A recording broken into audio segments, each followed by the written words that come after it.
Quand Ethan Ward a perdu son travail à l'aciérie, son monde s'est effondré. Le loyer était en retard, les placards vides, et 3 jeunes garçons attendaient de lui des réponses qu'il n'avait plus. Alors, il a entassé ce qui restait de leur vie dans une camionnette rouillée et a conduit jusqu'à ce que la route disparaisse dans les profondeurs de la forêt enneigée, là où le silence s'est déposé comme de la poussière. Là, à moitié cachée sous des années d'abandon, se tenait une vieille cabane, oubliée, fragile, mais toujours debout. Cette nuit-là, à la lueur vacillante de la cheminée et au son des poutres brisées qui craquaient, Ethan a dit à ses fils qu'ils étaient à la maison, du moins pour l'instant. Tandis que le vent murmurait entre les pins, quelque chose de tenace a commencé à s'éveiller. L'espoir. Mais ce que personne ne prévoyait, c'est que cette vieille cabane reconstruirait bien plus que des murs. Avant de poursuivre, dites-nous d'où vous nous écoutez. Et si cette histoire vous touche, n'oubliez pas de vous abonner, car demain, je vous réserve quelque chose de très spécial. Le lendemain de leur première nuit dans la cabane, se leva sur un mince filet de lumière pâle, filtrant par la fenêtre givrée. Ethan s'est réveillé avant ses fils. Le feu s'était éteint, ne laissant qu'une faible pulsation orangée dans les cendres. Il se frotta les mains, sentant le froid mordant s'infiltrer jusqu'à ses os. Le même genre de douleur qui l'habitait depuis que les portes de l'usine s'étaient fermées pour toujours. Il sortit, les planches grinçant sous ses bottes. L'air était si frais qu'il semblait chanter, pur, cristallin, vierge. Une fine brume recouvrait la vallée, et la neige scintillait par couches, comme du verre pilé. Il n'avait rien vu d'aussi silencieux depuis des années. Un instant, cette quiétude l'effraya. Le monde semblait trop grand, trop vide. Les garçons dormaient encore quand il remarqua quelque chose sous une marche du porche. Une petite lueur, à moitié enfouie dans la terre et la glace. Il s'agenouilla, balaya le givre et ramassa une clé en fer rouillé. Elle était vieille, usée sur les bords, plus lourde qu'elle n'en avait l'air. Il la fit tourner dans sa paume, sentant son poids. Elle n'appartenait à rien de ce qu'il connaissait, mais elle apportait un étrange réconfort, comme si elle avait attendu là que quelqu'un comme lui la trouve. Il la glissa dans la poche de sa veste et murmura « Je crois que tu fais partie de l'histoire maintenant. » Quand les garçons se sont réveillés, leur souffle formait des nuages. Ben, le cadet, fronça les sourcils. « Papa, la cheminée est éteinte. »« Je sais, mon grand, » dit doucement Ethan. « On va en allumer une autre. Prenez d'abord les plus petites bûches, et faites attention avec. C'est tout ce qu'on a pour le moment. » L'aîné, Noah, âgé de 12 ans, se mit à fouiller dans les coins de la cabane. « Il nous faut de l'isolation, » dit-il, répétant quelque chose qu'il avait entendu son père dire en réparant leur ancienne maison. « Bonne idée, » répondit Ethan. « On va utiliser ce qu'on trouve, les vieux rideaux, peut-être les tapis. » Ils travaillèrent en silence, leur souffle se condensant en buée dans le froid. Chaque clou enfoncé, chaque planche posée devint une leçon, non seulement sur la construction, mais sur la survie. Ethan parlait peu, mais ses mains parlaient pour lui, fermes, délibérées, enseignant par le geste. À midi, un petit feu crépitait de nouveau dans la cabane, et l'air sentait légèrement la fumée et le pain. Ils firent fondre de la neige pour avoir de l'eau dans une casserole cabossée, partagèrent 2 boîtes de haricots, et se blottirent les uns contre les autres en mangeant. Les garçons ne se plaignirent pas. La faim avait une façon d'enseigner la gratitude plus rapidement que les mots ne le pourraient jamais. « Papa ?» demanda Ben, regardant à travers le cadre de la fenêtre brisée. « Et si personne ne nous trouve ici ?» Ethan marqua une pause, puis sourit faiblement. « Alors, nous nous trouverons nous-mêmes, mon fils. Parfois, c'est plus difficile à faire au milieu de la foule. » Et mamie, l'ami. Plus tard, tandis que les garçons jouaient près du ruisseau gelé derrière la cabane, Ethan erra dans les pièces, seulement deux, aux murs noircis par le temps et à la poussière épaisse comme un souvenir. Il sortit la clé de sa poche et la fit tourner à la lumière qui filtrait par les fentes. Elle n'entrait dans aucune serrure visible, mais elle lui donnait le sentiment d'être ancrée, comme si la cabane elle-même l'avait choisie, et non l'inverse. Il passa la main sur le bois rugueux du cadre de la porte, murmurant un vœu silencieux. « Je vais faire en sorte que cet endroit respire à nouveau. » Quand la poussière retomba, le ciel prit un bleu profond, de ceux qui semblent presque éternels. Les garçons revinrent, les joues rouges et le rire aux lèvres. Ils avaient ramené des brindilles, des pommes de pin et une vieille plaque en fer blanc qu'ils avaient trouvée clouée à un arbre. « Cartouche Crossing. Je crois que c'est comme ça que cet endroit s'appelait, » dit Noah en la brandissant. Ethan hocha la tête. « Cartouche Crossing. Ça sonne comme un endroit qui mérite qu'on s'en souvienne. » Cette nuit-là, assis autour du feu, Ethan leur raconta l'histoire d'un homme qui avait construit sa propre maison à partir de rien, juste avec des branches tombées et de la foi. Il ne leur dit pas que cet homme, c'était lui. Certaines vérités ont besoin de temps pour prendre racine. Quand les garçons se furent enfin endormis, Ethan sortit une fois de plus. Le clair de lune baignait la clairière, argentant la neige et dessinant chaque ligne brisée du toit de la cabane. Il plongea la main dans sa poche, sentant à nouveau la clé en fer, froide, solide, rassurante. Il la leva vers la lumière et murmura « Voyons voir ce que tu ouvres. » À cet instant de silence, quelque chose changea, pas dans le monde, mais en lui. La peur qui le suivait depuis la ville commença à se dissiper, remplacée par quelque chose de plus petit, de plus silencieux, mais de plus fort. La conviction que même dans la ruine, il pouvait y avoir un commencement. La clé pressée contre la paume de sa main, et bien qu'il ne pût expliquer pourquoi, Ethan sourit. Peut-être n'était-elle pas une clé destinée aux portes. Peut-être était-elle destinée au cœur. À la fin de la semaine, le ciel devint gris comme de l'étain et le vent se fit plus mordant. Ethan avait vu assez d'hiver dans la vallée pour savoir quand une tempête approchait, du genre à faire disparaître les montagnes derrière un mur blanc. Il passa la matinée à clouer des planches sur les plus grandes ouvertures des murs, tandis que ses fils rentraient le peu de bois qu'ils avaient ramassé. « Continuez à l'empiler près de la cheminée, » dit-il à Noah. « Si la neige s'accumule trop, on ne pourra peut-être pas ouvrir la porte. » Ben leva les yeux, inquiet.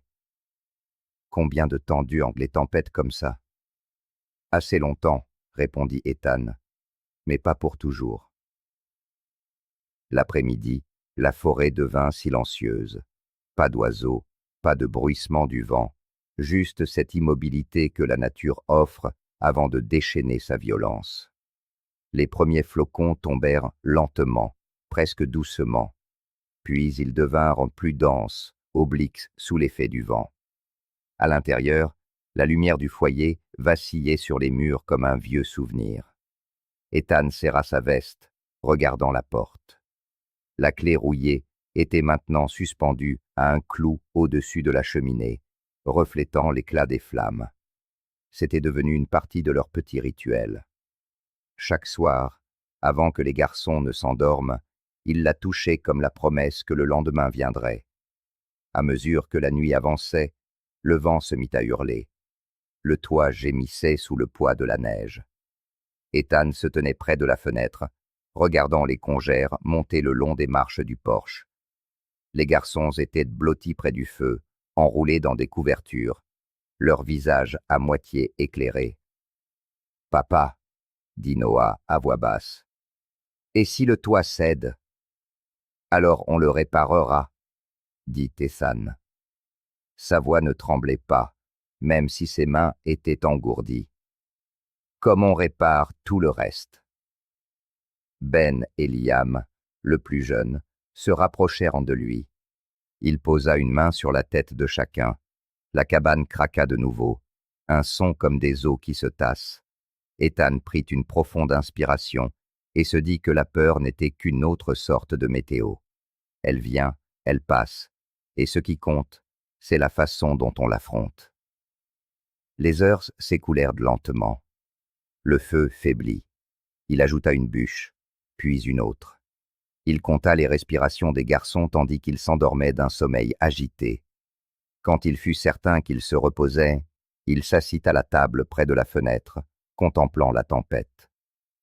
Le vent sifflait à travers les fentes, et il pensa à toutes les nuits avant celle-ci, quand ils avaient encore des murs qui ne fuyaient pas et de la nourriture qui n'avait pas besoin d'être rationnée. Il pouvait encore imaginer sa femme, Claire, debout près du poêle, fredonnant doucement pendant que la neige tombait dehors. C'était avant la maladie, avant que tout ne change. Il ferma les yeux et, l'espace d'un instant, il entendit de nouveau sa voix, douce comme la neige contre la vitre. « Garde-les au chaud, Ethan », avait-elle dit un jour sur son lit d'hôpital. « Quoi qu'il arrive, garde-les au chaud. » Le feu crépita, le ramenant à la réalité. Il sourit légèrement. « J'essaye, Claire, » murmura-t-il. « J'essaye toujours. » Vers minuit, la porte trembla violemment. Un instant, il crut qu'elle allait céder. Il la poussa de l'épaule, la maintenant fermement. La tempête luttait contre lui, rugissant à travers chaque fente, mais il tint bon jusqu'à ce qu'elle faiblisse, souffle après souffle. Quand il relâcha enfin, il remarqua quelque chose d'étrange. Une petite rafale avait soufflé de la neige sous le seuil, mais en dessous, à peine visible, se dessinait une forme, une empreinte semblable à la semelle d'une botte. Il fronça les sourcils, écarta la neige. Ce n'était pas l'une des leurs. Trop grande, trop nette au talon. Quelqu'un avait été là avant la tempête, peut-être pour observer. Cette pensée le glaça plus que le vent. Il recula d'un pas, les yeux rivés sur la clé suspendue près du foyer. Elle se balançait légèrement dans le courant d'air, le métal brillant. Il la décrocha et la serra fort. « Tu nous as protégés jusqu'à présent, » murmura-t-il. « Ne t'arrête pas maintenant. » Quand l'aube se leva enfin, la tempête était passée, laissant le monde blanc et renouvelé. Les arbres ployaient sous le poids de la neige, et la cabane était à moitié ensevelie. Les garçons bougèrent, s'étirant sous leur couverture. Noah regarda par la fenêtre gelée. « C'est magnifique, » dit-il, la voix pleine d'émerveillement. Ethan sourit, fatigué mais fier. « N'est-ce pas ?» Il ouvrit la porte avec précaution. La neige s'engouffra, légère comme des plumes. Dehors, le monde était de nouveau silencieux, non pas vide, mais vivant dans sa quiétude. Il regarda le sol près du porche. L'empreinte avait disparu, avalée par la neige de la nuit, comme si elle n'avait jamais existé. Mais il savait ce qu'il avait vu. Ethan regarda la clé dans sa main, froide contre sa paume. Elle n'ouvrait aucune serrure qu'il ait trouvée jusqu'à présent, mais elle était devenue sa mesure de foi, la preuve que les petites choses pouvaient avoir du poids. Il la glissa dans la poche de sa veste avant de sortir dans la neige. « Allez, les garçons !» appela-t-il. « On va déblayer le passage. Le monde ne se nettoie pas tout seul. » Un matin, Ethan se tenait sur le porche, réchauffant ses doigts autour d'une tasse de café léger. Le soleil filtrait à travers les arbres, doux et doré. Il regardait ses fils ramasser des brindilles pour le feu du jour et pensait « On y arrive. Un clou, une respiration à la fois. » C'est alors qu'il le vit. Un mouvement entre les arbres, un éclat de couleur. Ce n'était pas un animal, ni le vent. C'était un homme. Il se raidit, posant sa tasse. La silhouette se précisa. Un homme enveloppé dans une veste sombre, marchant en boitant. Il portait quelque chose de long, peut-être une canne ou un fusil. Ethan descendit du porche, ses bottes craquant sur le sol humide. « Bonjour !» cria-t-il, gardant sa voix stable. L'homme s'arrêta à quelques mètres, plissant les yeux contre la lumière. Son visage était marqué par le temps, avec des rides profondes comme l'écorce d'un vieil arbre. « Je ne m'attendais pas à voir quelqu'un vivre ici, » dit-il. Sa voix avait l'âpreté de celui qui est habitué au silence. « Nous non plus, on ne s'y attendait pas, » répondit Ethan. La cabane était vide. On s'est dit qu'on pourrait en profiter. L'homme hocha lentement la tête, ses yeux scrutant le toit, le bois empilé, la fumée qui s'échappait de la cheminée. « C'était la maison des Carter, » dit-il. Elle appartenait à la famille qui gérait la scierie près du ruisseau, avant l'inondation. Ethan avait déjà entendu ce nom, Carter's Crossing, la plaque que ses fils avaient trouvée. Je suppose qu'on ne fait que l'emprunter, alors. L'homme l'observa un instant, puis sourit légèrement. L'emprunter, c'est mieux que de la laisser pourrir. Il s'approcha, tendant une main gantée. Je m'appelle Harold. J'habite à 2 collines d'ici. Je suis trappeur, principalement. Ethan lui serra la main. Ethan Ward. Mes fils sont Noah, Ben et Liam. Harold fit un signe de tête vers la cabane. Vous la réparez? J'essaie. On a plus de volonté que d'outils. Harold rit. C'est comme ça que la plupart des bonnes choses commencent. Il fouilla dans sa veste et en sortit une petite boîte en fer blanc. À l'intérieur, il y avait quelques vieux clous, une bobine de film usagée et, à la surprise d'Ethan, une clé en laiton plus récente que celle qu'il portait, avec une petite étiquette qui disait « Remise au bord du ruisseau ». Vous trouverez une remise sur le sentier, à environ 800 mètres à l'est, dit Harold. La vieille famille Carter y rangeait ses outils autrefois. Avec un peu de chance, vous trouverez encore quelque chose au sec. Ethan regarda la clé, puis Harold. « Pourquoi me donnez-vous ça ?» Le vieil homme haussa les épaules. « Vous essayez, ça mérite un coup de main. » Avant qu'Ethan ait pu répondre, Harold inclina son chapeau et retourna dans la forêt. Les arbres l'avalèrent aussi silencieusement qu'ils l'avaient révélé. Ce soir-là, Ethan était assis près du feu, ses garçons endormis à ses côtés. Il posa les 2 clés sur la table, la vieille clé en fer trouvée sous le porche et la clé en laiton que Harold lui avait donnée. La lueur du feu dansait sur elle, l'une terne et ancienne, l'autre brillante et neuve. Il les tourna dans ses mains, sentant leur différence. « L'une est une relique, l'autre une promesse, » murmura-t-il. « 2 clés, 2 chances. » Puis, il les rangea précieusement dans sa veste. Le lendemain matin, ils suivirent les indications d'Harold.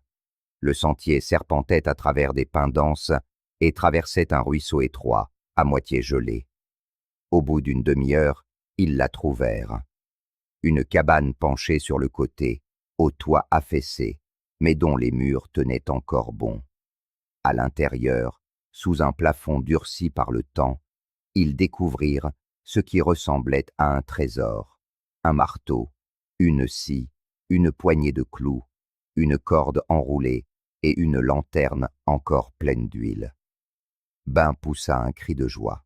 « Papa, on peut réparer le toit !»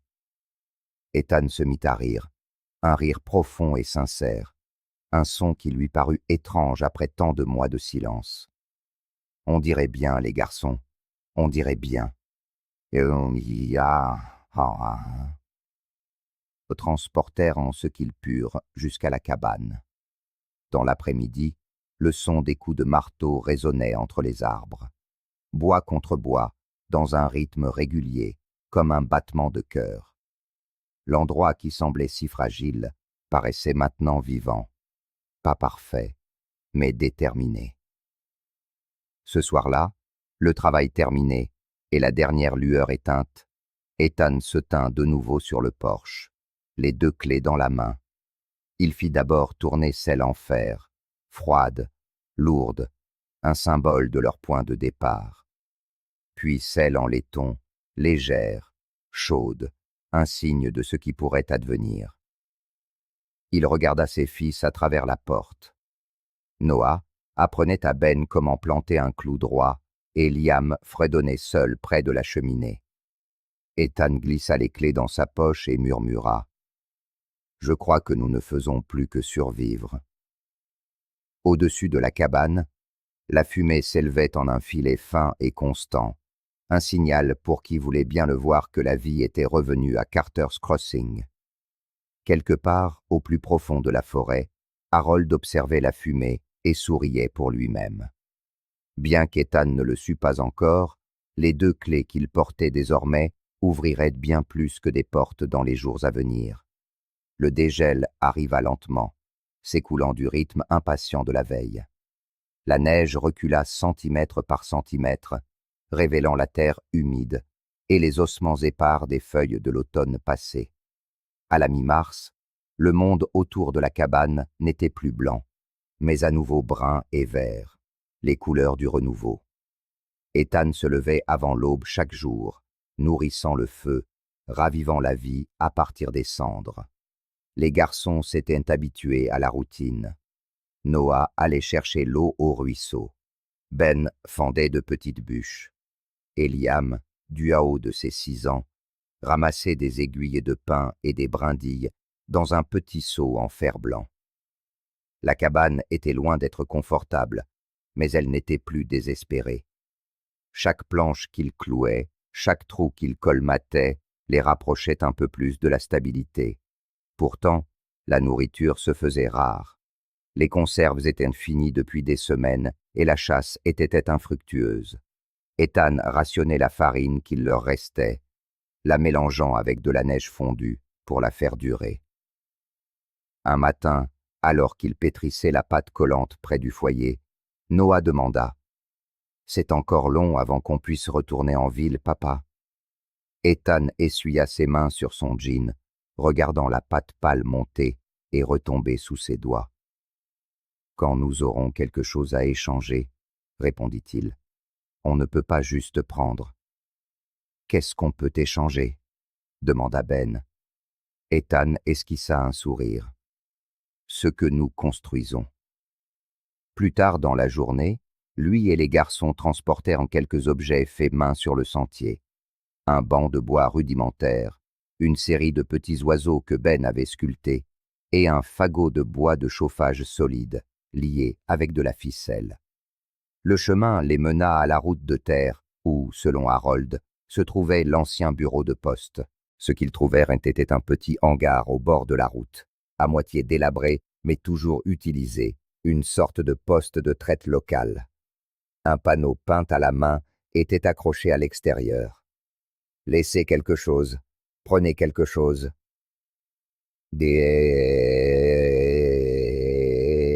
Ethan déposa ses offrandes sur l'étagère et regarda autour de lui. En échange, il trouva un pain enveloppé dans du papier, 3 bougies et un mot écrit en cursive.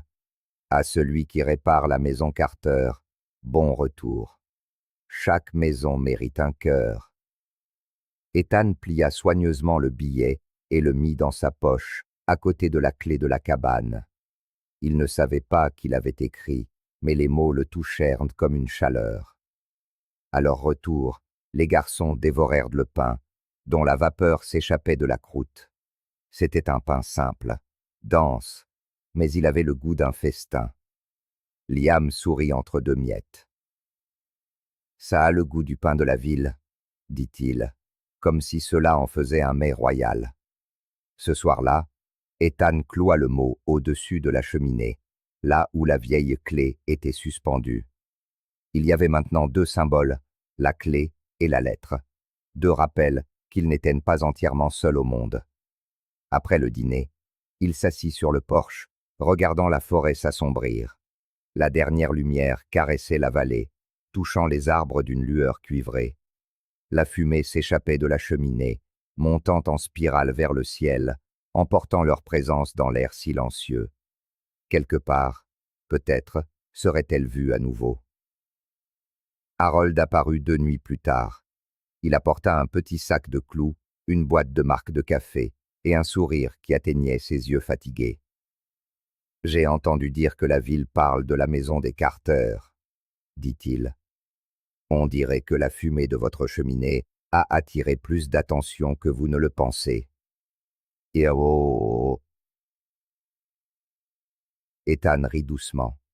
« J'espère que c'est en bien. » Harold haussa les épaules. « Les gens remarquent l'effort. Ça fait longtemps que personne n'avait essayé de ramener cette vallée à la vie. » Il s'appuya sur sa canne, regardant les fenêtres éclairées. « Vous faites ce qu'il faut. » Ethan hocha la tête, humblement. « J'essaie juste de la rendre habitable. » « C'est là que tous les miracles commencent, » dit Harold en se tournant pour partir. « Avec quelqu'un qui essaye. » Tandis qu'il disparaissait entre les arbres, Ethan regarda ses mains rudes, crevassées, mais fermes. Elles avaient autrefois construit des machines dans une usine qui rugissait comme le tonnerre. Maintenant, elles construisaient un abri, de la chaleur, de la sécurité, des choses qui respiraient et écoutaient. À l'intérieur, les garçons avaient commencé un petit jeu. Noah et Ben empilaient des morceaux de bois comme des blocs de construction, tandis que Liam faisait semblant de garder le fort. Leurs rires emplissaient la cabane, résonnant dans les poutres, comme une chanson que la maison avait oubliée depuis longtemps. Ethan s'adossa au cadre de la porte, les observant. Le feu vacillant se reflétait sur le métal de la clé de la cabane au-dessus de la cheminée, la faisant briller. Il pensa au chemin parcouru depuis la première nuit, de la faim et de la peur à ce petit moment de paix. Il tendit la main et toucha doucement la clé. Elle était chaude de la lueur du feu. « Tu as fait du bon travail, ma vieille, » lui murmura-t-il. Dehors, une chouette ulula depuis les pins. La vallée restait immobile sous la lune, mais Ethan ne se sentait plus englouti par son silence. Au lieu de cela, il semblait que la terre elle-même écoutait, patiente, approbatrice. Avant de se coucher, il ajouta une ligne à la note au-dessus de la cheminée, utilisant un crayon émoussé trouvé dans le hangar. « Merci. Le battement de cœur est de retour. » Puis il remit la clé à sa place à côté de la note et éteignit le feu pour la nuit. Dans la pénombre, il resta éveillé un moment, écoutant la respiration douce de ses enfants. Pour la première fois depuis des mois, le mot « foyer » semblait de nouveau réel. Pas seulement un lieu, mais une pulsation partagée entre eux tous. Et tandis que le sommeil l'emportait, le vent du dehors apportait l'odeur faible de la fumée et du pain, une promesse que la vie, aussi fragile soit-elle, avait décidé de rester. Fin avril, la forêt autour de la cabane s'anima de nouveaux bruits. Le chant des oiseaux, le murmure de l'eau, le faible bourdonnement des insectes revenant à la vie. Les garçons commencèrent à explorer au-delà de la clairière, suivant le mince ruisseau qui serpentait derrière la crête. C'était un bon signe, pensa Ethan. La curiosité signifiait qu'il se rétablissait.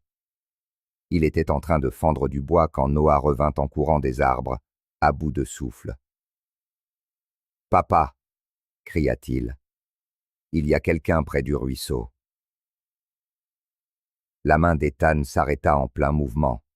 « Quelqu'un !» « Un homme !» haleta Noah. « Il a un sac à dos et une pelle. On dirait qu'il creuse. » Ethan posa sa hache, s'essuya les mains sur son pantalon et fit signe à Noah de rester près de lui. Il prit le vieux fusil, qui n'était pas chargé mais suffisait à marquer la prudence, et descendit la pente où le ruisseau scintillait entre les arbres. Effectivement, une silhouette était agenouillée près de la berge. C'était un homme âgé, avec une barbe grisonnante et la manche de sa veste déchirée. Un petit tas de pierres se trouvait à côté de lui, et à moitié enfouie dans la boue, il y avait une boîte en fer blanc, rouillée et cabossée. Ethan appela d'une voix ferme. « Vous êtes perdu, l'ami ?» L'homme leva les yeux, surpris. Son regard passa du fusil au visage d'Ethan, puis il leva légèrement la main. « Je cherche juste quelque chose qui m'appartenait. Qu'est-ce qu'il y a dans la boîte ?» L'homme hésita, puis soupira. « Des lettres, dit-il. D'avant. » Il essuya la boue du couvercle en métal, révélant des initiales effacées gravées dessus. J.C. Ethan abaissa un peu son fusil. « Carter ?» L'homme hocha lentement la tête. « Je m'appelle James Carter. Cette terre appartenait à mon père. » Un frisson parcourut le cou d'Ethan. Carter, le même nom gravé sur le chambranle de la porte de la cabane. James l'observa un long moment. « C'est donc vous qui réparez ce vieil endroit ?» Ethan acquiesça. « Je ne savais pas qu'il restait quelqu'un de la famille par ici. »« La plupart sont partis, » dit James. Il ouvrit la boîte de ses mains tremblantes. « J'ai quitté cette vallée quand j'étais enfant. Mon père est resté. Il n'est jamais revenu après l'inondation. » Ethan s'agenouilla à côté de lui. « Vous voulez rester ?» James secoua la tête. « Je voulais juste la revoir une dernière fois, avant qu'elle ne disparaisse pour de bon. » Il leva les yeux vers la crête, en direction de la cabane. « Je ne m'attendais pas à ce que quelqu'un y vive à nouveau. » L'expression d'Ethan s'adoucit. « Nous cherchions juste un abri. On a tout perdu l'hiver dernier. » James sourit légèrement. « Alors peut-être que c'est l'endroit qui vous a trouvé. » Ils parlèrent un moment de l'ancienne propriété, de l'inondation qui l'avait presque ensevelie, et des années que James avait passées à errer de ville en ville. Ils parlaient d'un ton lent et prudent, comme si les mots eux-mêmes pouvaient se briser. Ethan écouta, sentant l'étrange poids de la perte partagée qui les unissait. Avant de partir, James plaça quelque chose dans la paume d'Ethan. C'était une petite plaque de laiton, verdie par le temps. Dessus étaient gravés les mots « Propriété de la scierie Carter et fils ». « Mon père dirigeait la scierie ici, » dit James. « La clé que vous avez dans votre cabane, elle doit aller sur l'une des portes de la cour. » Ethan tourna la plaque dans sa main, sentant le métal froid contre sa peau. « Je la garderai en sécurité. » James hocha la tête une fois, les yeux humides. « Alors je pourrai reposer en paix. » Tandis que le vieil homme s'éloignait, sa silhouette s'estompa entre les arbres, comme si la forêt l'avait ravalé dans la mémoire. Ethan resta là un long moment, écoutant le bruit du ruisseau, le goutte-à-goutte constant du temps qui passe. Quand il retourna à la cabane, les garçons se rassemblèrent autour de lui. « Il était dangereux ?» demanda Ben. « Non, » dit doucement Ethan, en plaçant la plaque de laiton à côté de la clé suspendue. « Il faisait partie de cet endroit, comme nous, maintenant. » Cette nuit-là, il se mit à pleuvoir, d'abord doucement, puis de manière continue. Les garçons dormaient profondément, bercés par le rythme de la pluie sur le toit. Ethan s'assit près du foyer, la clé brillant faiblement à la lumière, la plaque à ses côtés. Deux artefacts de deux époques différentes, partageant maintenant le même espace. Il pensa à James, un homme cherchant les vestiges de son passé, et à lui-même, essayant de construire un avenir sur des ruines. Peut-être était-ce ce que la vallée exigeait, que chaque âme qui entrait dans son silence y laisse une part d'elle-même, un souvenir ou une promesse. Alors que le vent soupirait à travers les arbres, Ethan prit le crayon et ajouta une nouvelle note sous celle qui se trouvait près de la cheminée. « J'ai rencontré un homme qui un jour a appelé cet endroit son foyer. Il a laissé quelque chose derrière lui, et je le ferai aussi. » Le feu se consumait lentement. Dehors, la tempête s'intensifiait, lavant la vallée. Avant de se coucher, Ethan toucha à nouveau la clé, son métal réchauffé par le foyer. À ses yeux, elle n'était plus simplement un objet pour déverrouiller une porte. C'était comme si une porte était restée entr'ouverte. Ce soir-là, enfin couché près de ses enfants, écoutant leur souffle lent et régulier, Ethan comprit que l'étranger n'était pas seulement venu pour retrouver son passé. Il était venu le porter vers l'avenir. La cabane venait d'accueillir une nouvelle strate d'histoire, un fantôme de plus adouci par le souvenir. La vallée, autrefois oubliée, réapprenait à vivre. Et entre ses murs, Ethan aussi. La tempête arriva sans crier gare. Un instant, le ciel était pâle et calme. L'instant d'après, les nuages s'amassèrent comme des ecchymoses au-dessus des montagnes. Ethan sentit le changement avant même de le voir. Cette odeur humide et électrique qui précède l'ouverture des cieux. Il venait de finir de renforcer une jointure du toit quand le vent se leva, fouettant la cabane d'aiguilles et de pins et de neige poudreuse. À l'intérieur, les garçons se précipitèrent pour fermer les fenêtres. « Ben, allume les lanternes !» cria Ethan. « Noah, assure-toi que Sophie est en sécurité près du poêle. » Le premier coup de tonnerre fut si violent qu'il fit trembler les poutres. La cabane gémit, mais elle tint bon. Un instant, Ethan laissa échapper un soupir de soulagement, jusqu'à ce qu'il entende un craquement strident, aigu et vif. Il se retourna juste à temps pour voir l'un des cadres de fenêtre se disloquer. L'eau s'infiltrait par une fissure qui s'élargissait. Il courut, pressant une planche contre la brèche. « Tiens la lumière bien droite !» cria-t-il. Ben obéit, bien que ses mains tremblassent. La pluie martelait la vitre, et dehors, les branches griffaient les murs comme des serres. Puis le vent changea de direction, et Ethan entendit autre chose, un son plus profond que le tonnerre, un grondement sourd. C'était la rivière, le ruisseau qui, hier encore, murmurait à travers la forêt, était devenu un monstre, gonflé et furieux. Par la fenêtre, il vit dans un éclair des débris dévaler la pente. Des racines, des troncs et des morceaux du vieux pont qu'ils avaient traversé des semaines plus tôt. « Papa !» s'écria Noah. « L'eau monte vite !» La poitrine d'Ethan se serra. Si l'inondation atteignait la clairière, il perdrait tout, encore une fois. Il attrapa la clé suspendue à la porte, sans trop savoir pourquoi, et la glissa dans sa poche avant de se précipiter dehors. La pluie glaciale lui cinglait le visage. La clairière était déjà une nappe de boue glissante, où les flaques se muaient en petits lacs. Le ruisseau avait débordé, coupant le chemin qu'ils empruntaient pour aller chercher du bois. Ethan entra dans l'eau, ses pieds s'enfonçant dans la terre gorgée.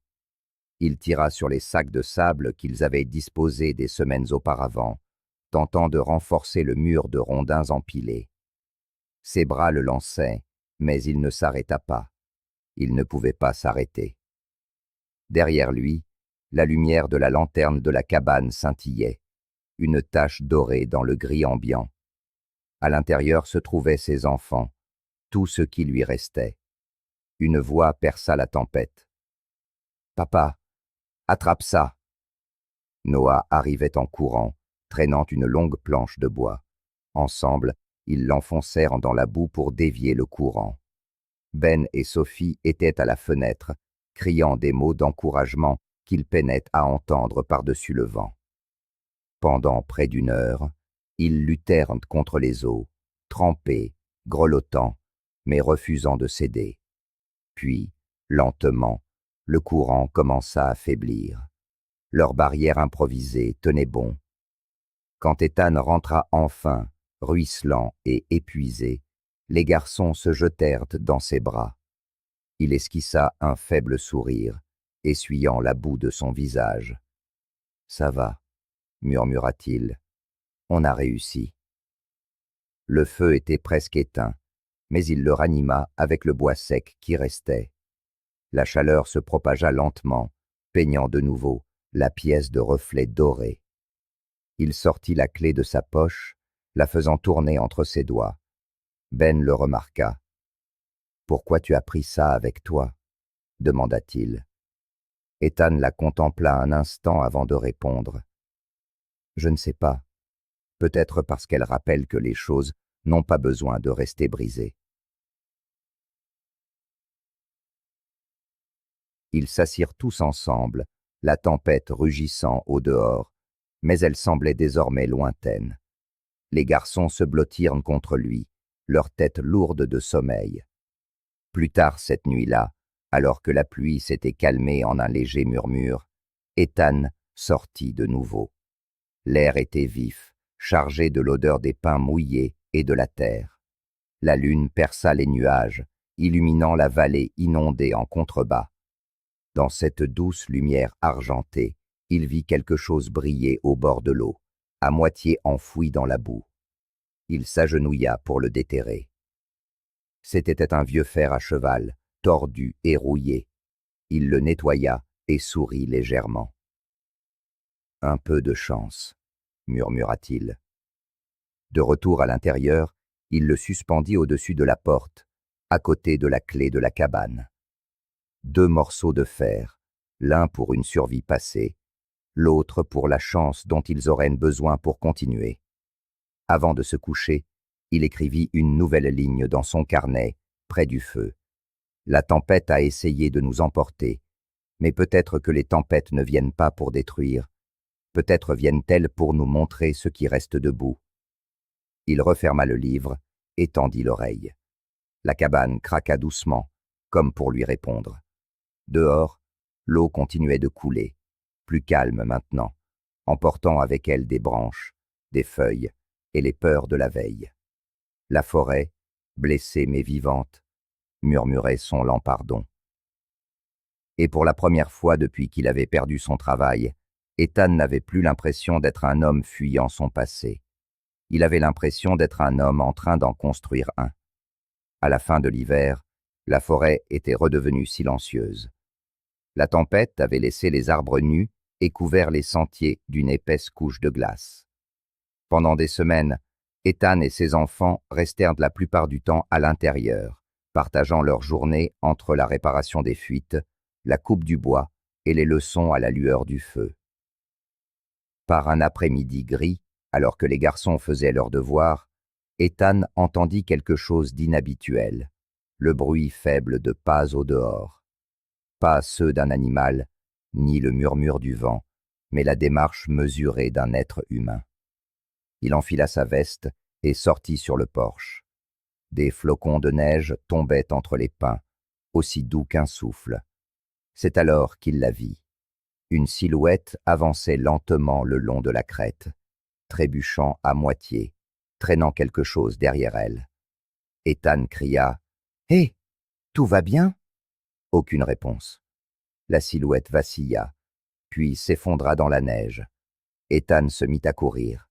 Ses bottes s'enfoncèrent profondément lorsqu'il atteignit l'inconnu. C'était un homme d'une 60aine d'années, le visage pâle et les lèvres bleues de froid. Sa veste était déchirée à la manche, son sac à dos à moitié ouvert. Ethan chercha son pouls. Il était faible, mais régulier. Il chargea l'homme sur ses épaules et le ramena à la cabane, son souffle formant des nuages dans l'air glacial.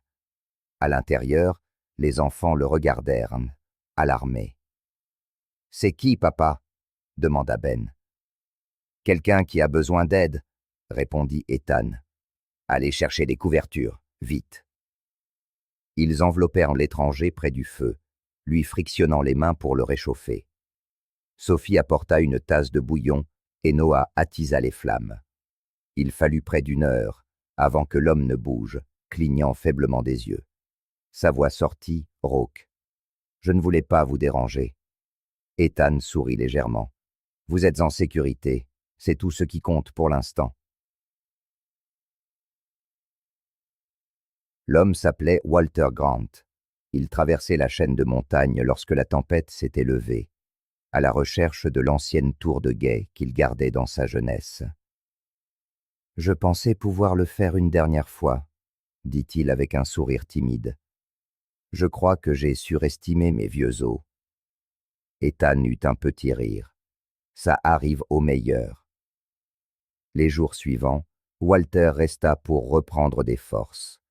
En retour, il aidait comme il le pouvait, apprenant aux garçons à faire des nœuds, à affûter des outils, et leur racontant des histoires sur la forêt d'autrefois. Il parla de la famille Carter, qui avait possédé la cabane, des inondations qu'il avait balayées 30 hivers plus tôt, et de la façon dont les vallées s'étaient lentement vidées de leurs habitants par la suite. Noah était le plus attentif, les yeux écarquillés de curiosité. « Vous les connaissiez ?» Walter hocha la tête. « C'étaient de braves gens. Ils ont bâti cet endroit de leurs propres mains. Ton père a bien fait de le maintenir debout. » Qui est, ce soir-là, après que les garçons furent couchés, Walter s'assit près du feu avec Ethan. « Vous avez quelque chose de rare, ici, dit-il, un foyer bâti uniquement de détermination et d'amour. » Ethan regarda les flammes. « Parfois, ça ne semble pas suffisant. » Walter sourit, les rides de son visage se creusant. « On a toujours cette impression, jusqu'à ce que quelqu'un vous rappelle ce qui est suffisant. » Les mots du vieil homme résonnèrent dans l'esprit d'Ethan longtemps après qu'il se fût couché. Au lever du jour, la neige avait ramolli sous un soleil timide. Walter prépara son sac pour partir. Les enfants lui firent signe depuis le porche. Avant de s'éloigner, Walter plongea la main dans sa veste et en sortit une petite clé en fer. « J'ai trouvé ça près de la rivière il y a quelques jours, » dit-il. « Elle devait appartenir au Carter.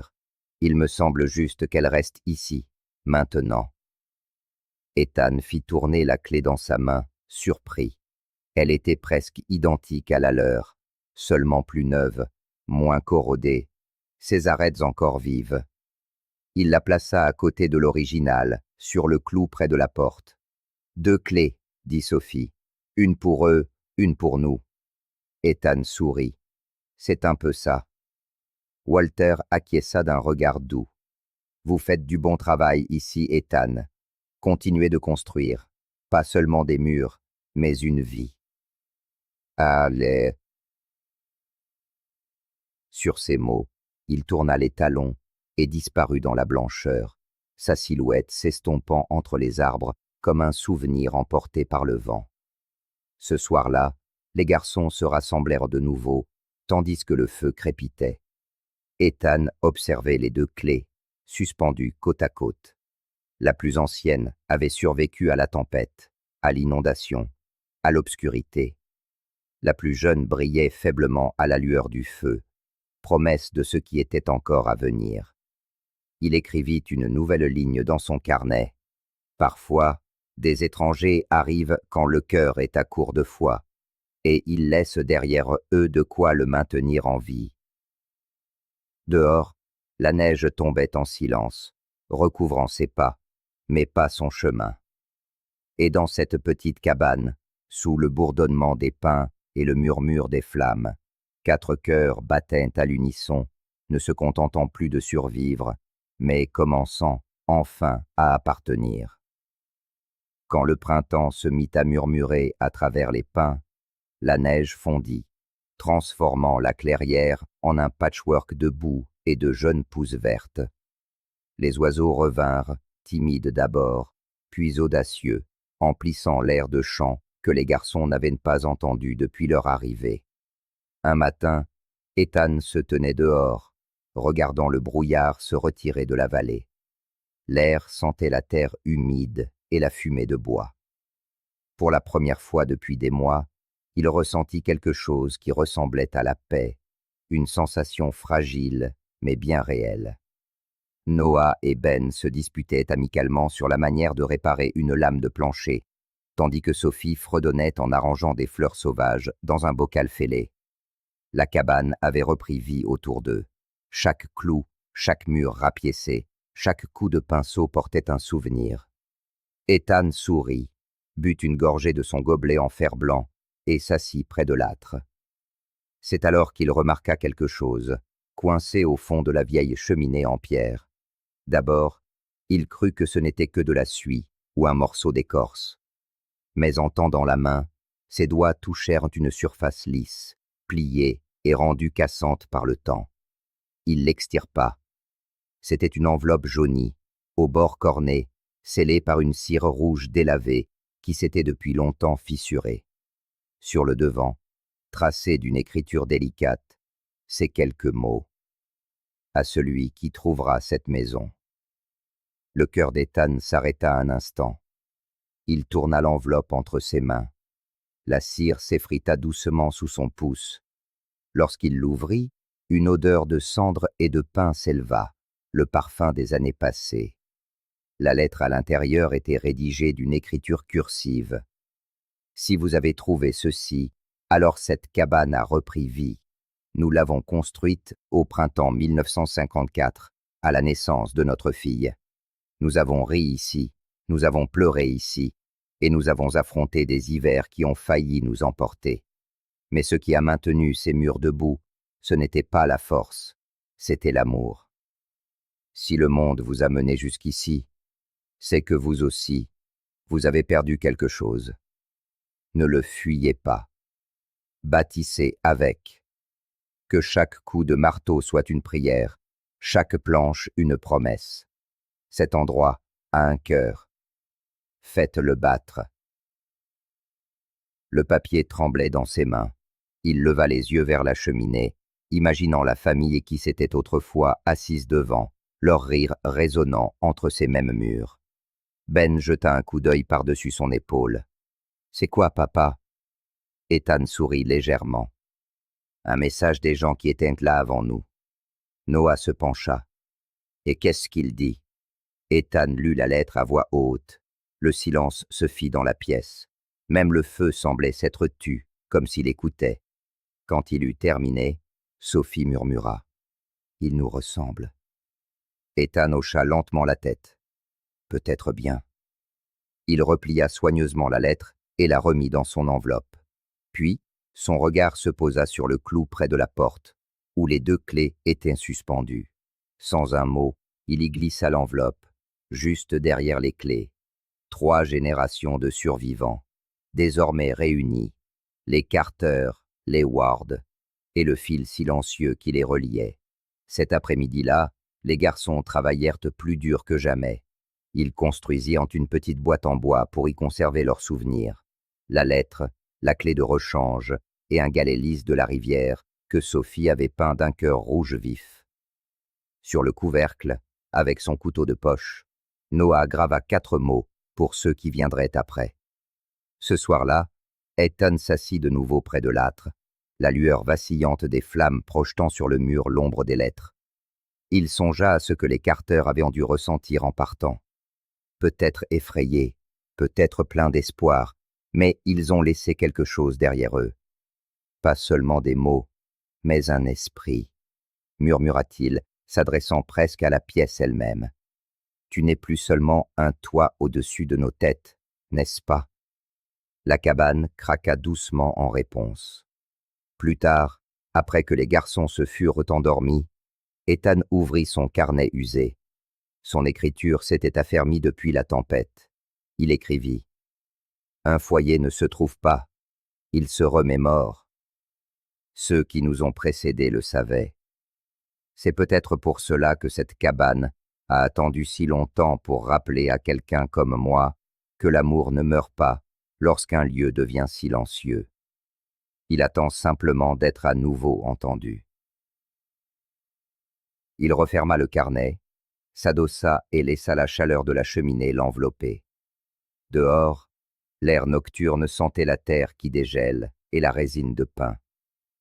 Quelque part au-delà de la clairière, un renard glapit, un cri aigu et solitaire. Mais Ethan ne se sentait pas seul. Il prit la clé de la cabane et la fit tourner entre ses doigts. Le métal était chaud maintenant, comme s'il gardait en lui toutes les histoires qu'il avait déverrouillées. Quand il se coucha enfin, les mots de la lettre résonnèrent doucement dans son esprit. Cet endroit a un cœur. Faites-le battre.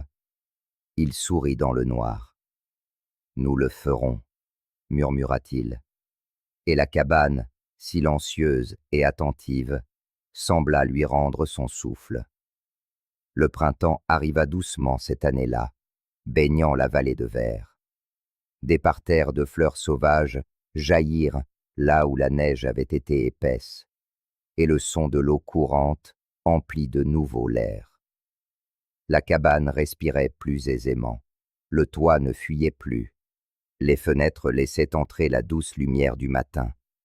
Un après-midi, alors qu'Ethan et les garçons s'affairaient à dégager les branches tombées du sentier, ils entendirent le faible bourdonnement d'un moteur. Un pick-up bleu et poussiéreux apparut, s'arrêtant près de la clairière. Un homme âgé en descendit. Barbe grise, épaules larges, des yeux qui avaient vu de nombreux hivers. « Bonjour, dit-il en levant la main.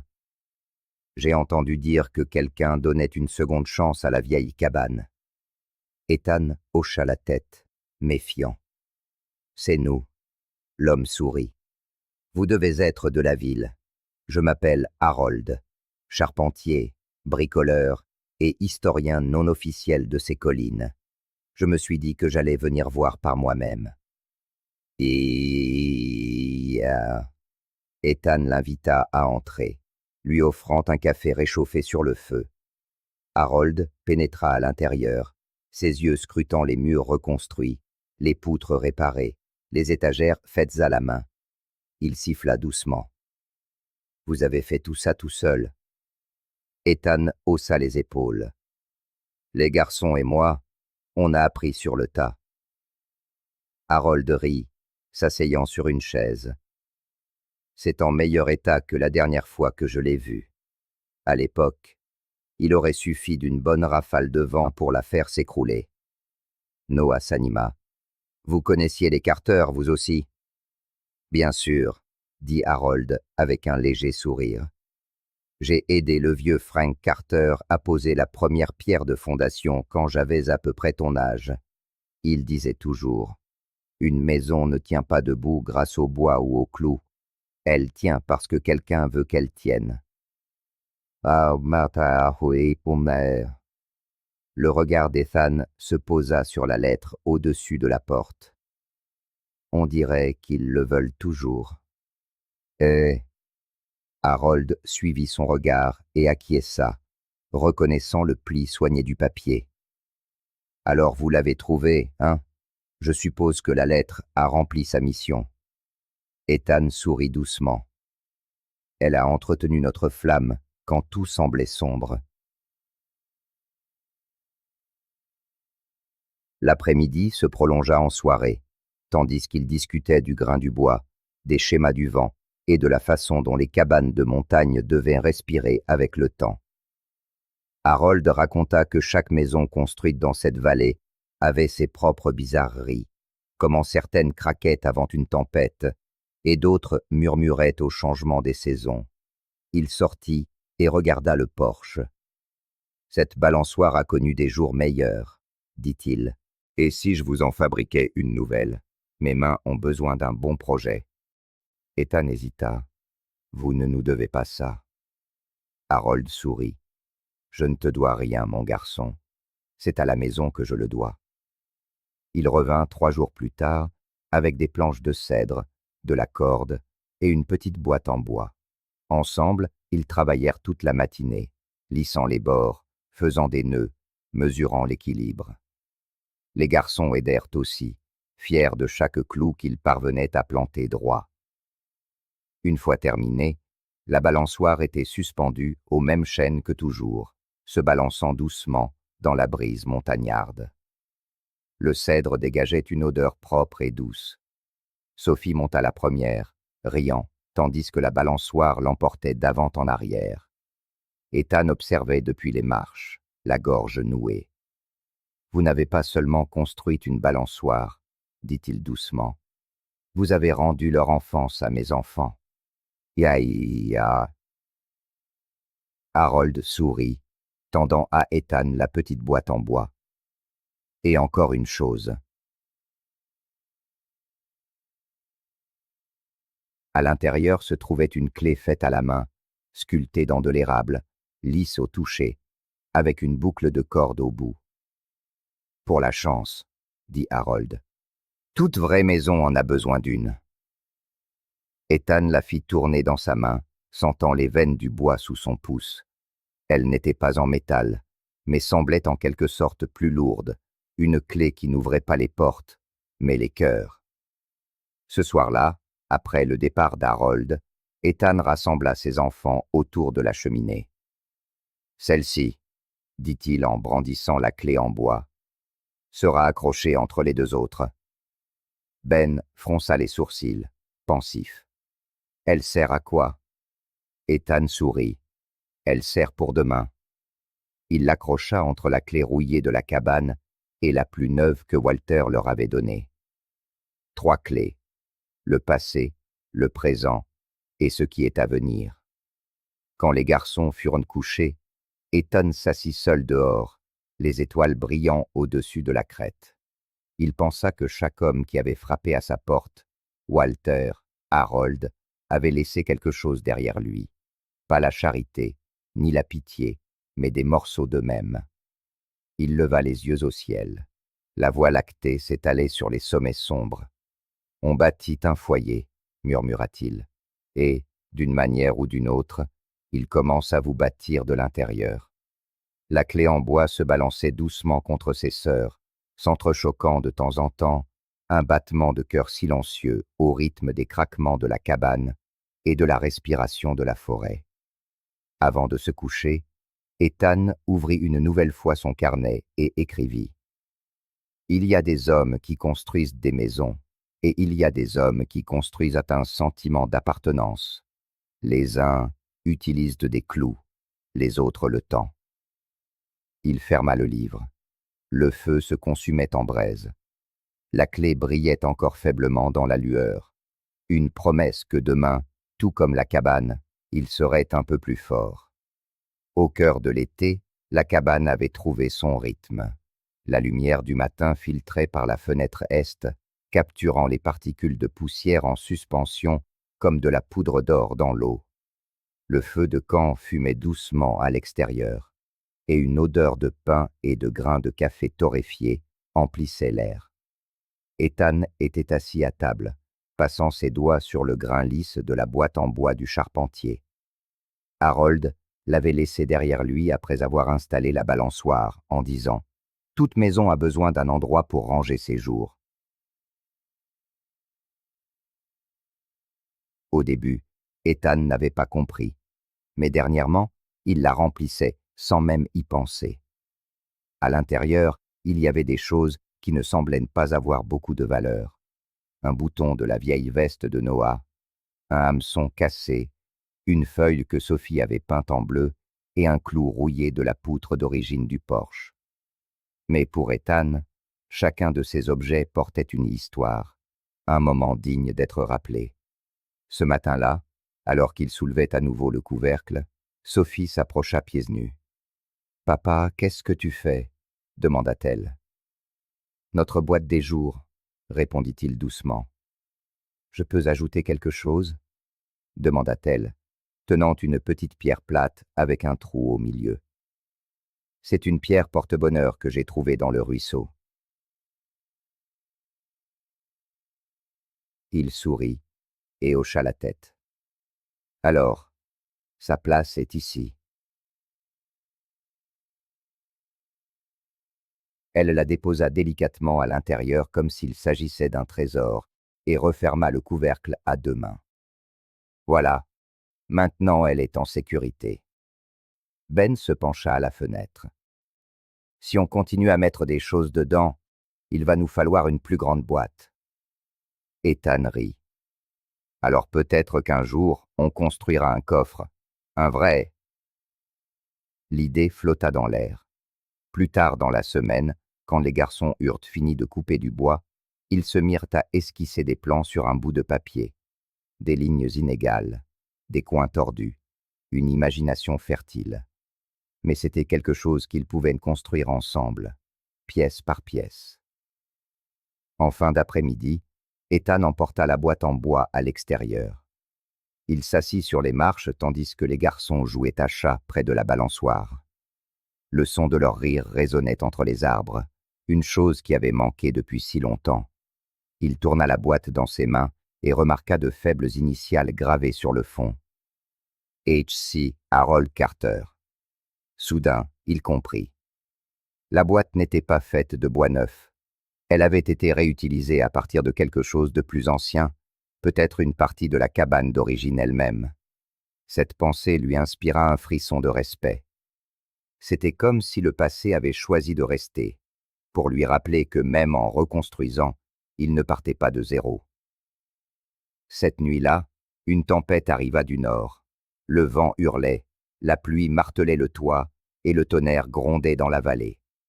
Ethan se leva pour vérifier les fenêtres, tandis que Sophie serrait sa couverture, les yeux écarquillés. « On est en sécurité, papa ?» Il s'agenouilla à côté de son lit, écartant une mèche de cheveux de son visage. « Nous sommes à la maison, » dit-il, « et notre maison nous protège. » Un grand fracas déchira l'air.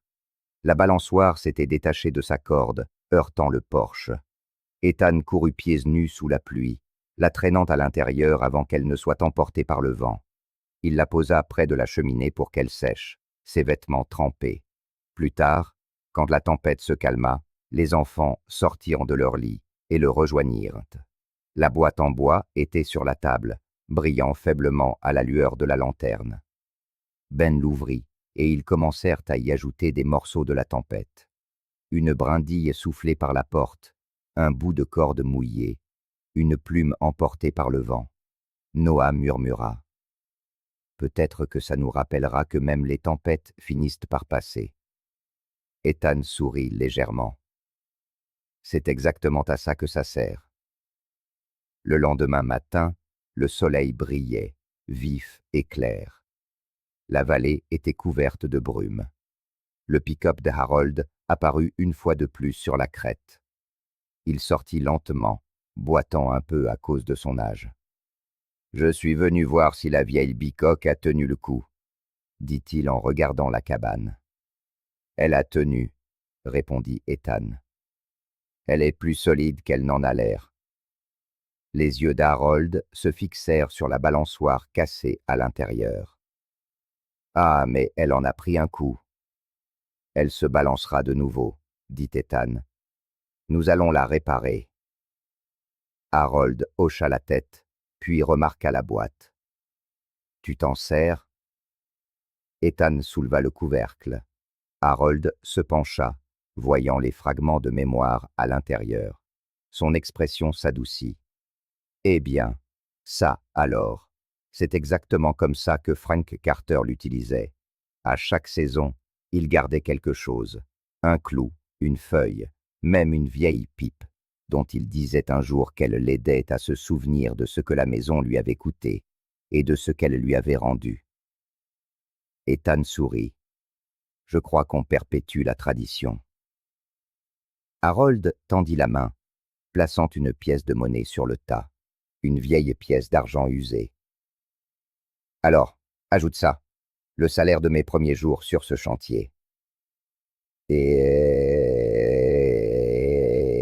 pendant un long moment, aucun des deux ne parla. La cabane craquait doucement au vent, comme si elle les reconnaissait tous les deux. Ethan dit enfin, « Vous et Frank avez bâti la charpente de cet endroit. Nous apprenons juste à le remplir de vie à nouveau. » Harold hocha la tête. « C'est tout ce dont une maison a vraiment besoin. Quelqu'un pour continuer à lui donner vie. » Quand Harold partit, Ethan remit la pièce dans la boîte et referma le couvercle. Puis il se murmura à lui-même. « Continuer à lui donner vie. » Il regarda la cabane, la balançoire, la forêt au-delà, toutes les petites choses qu'ils avaient construites et sauvées. Et pour la première fois depuis son arrivée, Ethan réalisa qu'ils ne faisaient plus que survivre. Ils étaient en train de devenir. Le premier signe de l'automne arriva tôt, avec une brume qui s'attardait plus longtemps le matin. Les feuilles se teintaient de rouge sur les bords, et le passage silencieux des oies sauvages traversait le ciel gris. La cabane, autrefois brute et fragile, semblait maintenant faire partie de la forêt elle-même. De la fumée s'échappait constamment de la cheminée, et des rires résonnaient souvent entre les arbres.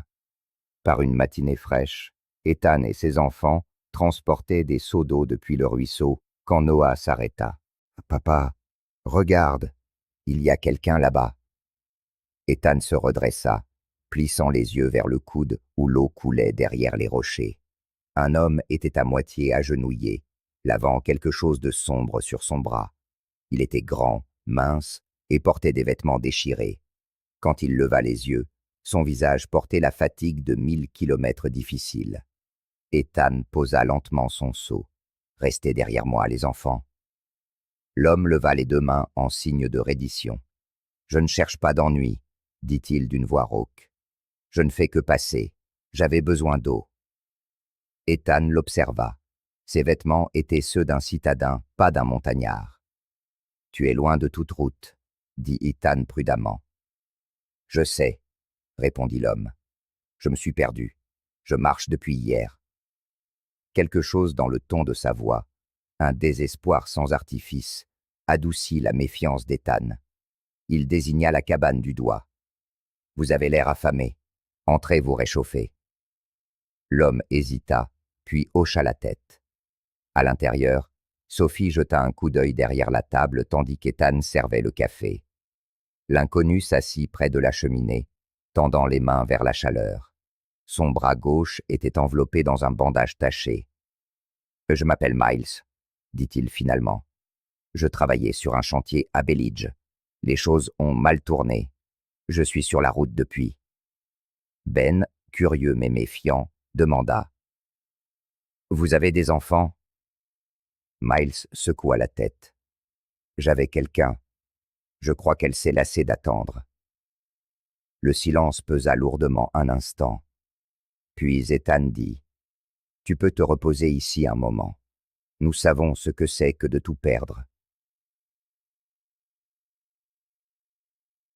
Miles leva brusquement les yeux, comme si les mots l'avaient frappé en plein cœur. « Vous savez, n'est-ce pas ?» Ethan acquiesça, croisant son regard. « Nous savons. » Et puis, pendant 2 jours, Miles aida dans la cabane. Il coupa du bois, répara une fuite dans le toit et montra même à Ben comment ressemeler une botte déchirée avec de la résine de pin. Mais quelque chose en lui restait distant, comme un homme qui craignait de s'attacher. Un soir, alors que le soleil se couchait à travers les arbres, Ethan remarqua que Miles était de nouveau assis au bord du ruisseau, fixant son reflet.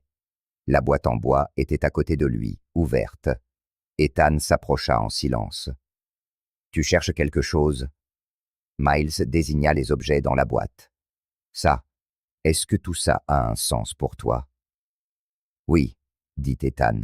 « Chacun de ces objets est une partie du chemin qui nous a menés ici. » Miles prit la pièce d'argent que Harold avait laissée. « Quelqu'un vous a aidé, vous aussi. » Ethan hocha la tête. « Personne n'y arrive seul. » Miles resta silencieux un long moment. Puis il dit. « J'ai fait des choses dont je ne suis pas fier. J'ai repoussé des gens qui tenaient à moi. Je pensais qu'en continuant à marcher, je finirais par n'être plus qu'un fantôme. » Ethan s'assit à côté de lui. « Les fantômes ne disparaissent pas en fuyant. Ils s'effacent quand quelqu'un leur pardonne, même si ce quelqu'un est soi-même. » Miles regarda l'eau. « Tu penses qu'un homme comme moi peut tout recommencer ?» Ethan regarda la cabane, dont les fenêtres brillaient chaleureusement dans le crépuscule. « Je pense que chaque aube nous dit que c'est possible. » Le lendemain matin, Miles était parti. Sa couchette était vide. Mais sur la table, il y avait quelque chose de nouveau dans la boîte en bois. Une photo déchirée, pliée avec soin. Elle montrait un Miles plus jeune, avec une femme et un petit garçon, souriant dans une rue de la ville. Au dos, d'une écriture tremblante, il y avait 6 mots. « Dites à vos enfants que je vous remercie. » Ethan passa ses doigts sur les bords froissés, puis plaça délicatement la photo parmi leurs autres trésors. Il ne raconta pas tout aux enfants, seulement que Miles devait continuer sa route. Mais ils comprirent. Sophie demanda doucement. Est-ce qu'il trouvera un foyer un jour? Ethan regarda la forêt. Peut-être qu'il a déjà commencé à en trouver un. Et c'est beaucoup. Ce soir-là, après que les enfants se furent endormis, Ethan s'assit près de la cheminée, avec la boîte en bois sur les genoux. La cabane craquait doucement autour de lui, et le vent apportait le faible murmure du ruisseau en contrebas. Il pensa à Miles, à la façon dont toutes les personnes qu'il rencontrait semblaient apporter quelque chose d'inachevé à leur porte, et comment, d'une manière silencieuse. La cabane les guérissait tous. Il ajouta un autre objet à la boîte, une pierre lisse du ruisseau, froide et grise. Sur sa surface, il grava un seul mot avec son couteau. Pardonnez. Lorsqu'il la déposa à l'intérieur, la boîte sembla plus lourde, non pas en poids, mais en signification. Et pour la première fois, Ethan réalisa que ce qu'ils avaient construit n'était pas seulement un foyer, mais un sanctuaire pour les secondes chances. Le feu crépitait doucement, projetant des étincelles dans la cheminée. Dehors, la forêt était retournée au silence, gardant leur histoire comme elle l'avait toujours fait, silencieusement, fidèlement, infiniment. La première neige tomba tôt cette année-là, fine comme de la cendre et froide comme la vérité. À la mi-décembre, les collines étaient couvertes d'un silence blanc, et le ruisseau, qui chantait autrefois près de la cabane, se figea au milieu de sa chanson. Ethan se tint sur le seuil un matin, regardant sa respiration former un nuage dans l'air. « Cet hiver est rude », murmura-t-il. À l'intérieur, les enfants se blottissaient près du poêle. Ben remuait lentement les flocons d'avoine, et Sophie serrait fort sa poupée usée. La cabane, bien que solide, gémissait sous la poussée incessante de la tempête. Le vent sifflait à travers chaque fissure qu'Ethan n'avait pas encore colmatée. Pour la première fois depuis des mois, il sentit quelque chose qu'il s'était efforcé d'enfouir. La peur. Les provisions diminuaient. La pile de bois de chauffage se réduisait plus vite qu'il ne l'avait prévu, et la petite ville en contrebas, ensevelie sous des kilomètres de neige, était devenue silencieuse. Même la gentillesse des voisins ne pouvait pas franchir une telle distance par ce temps. Ethan passait ses journées à déblayer les sentiers, à dégager le toit et à réparer les fuites. Chaque soir, il regardait la boîte en bois sur l'étagère. Elle semblait plus pleine maintenant, non seulement en poids, mais en souvenirs.